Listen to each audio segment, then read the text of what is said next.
Hello guys, আজ যেহেতু অষ্টমীর মেলা তাই ফ্যামিলির সঙ্গে ঘুরতে গেলাম মেলায়, দুপুরবেলা তাও। আর এই মেলাটায় কিন্তু আমরা দুপুরবেলা যাই না, কারণ প্রচণ্ড যেহেতু রৌদ্র থাকে তাই দুপুরবেলা যাওয়া হয় না। আর তার মধ্যে এবার এই বছর অ্যানাউন্স করে দিয়েছে যে সামনে যেহেতু ভোট আছে, অ্যানাউন্স করে দিয়েছে যে বিকেল 4টের মধ্যেই মেলাটাকে শেষ করতে হবে। তো যাই হোক, আমরা সেই জন্যই দুপুরবেলায় চলে গেলাম। তারপরে যে এখানে দেখো, এখানে কিন্তু প্রতি বছরই মানুষ স্নান করতে আসে সকালবেলা, মানে এবারও ভিড় হয়েছে, প্রচুর ভিড় হয় এখানে। কিন্তু আমরা যেহেতু সকালবেলা যাই না, এখন গেলাম, সেই জন্য শুধু জল ছিটিয়ে তারপরে আমরা গেলাম মায়ের মন্দিরের দিকে। সেখান থেকে বাতাসা নিলাম, বাতাসা নিয়ে মায়ের মন্দিরের ছিটিয়ে সেখান থেকে প্রণাম সনাম করে তারপরে আমরা সেখান থেকে বেরিয়ে গেলাম। আর এই যে দেখো মেলাটা, মেলাটা কিন্তু মোটামুটি ভালোই বড় আছে।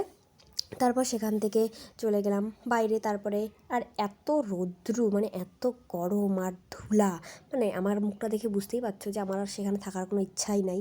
মানে কি বলবো,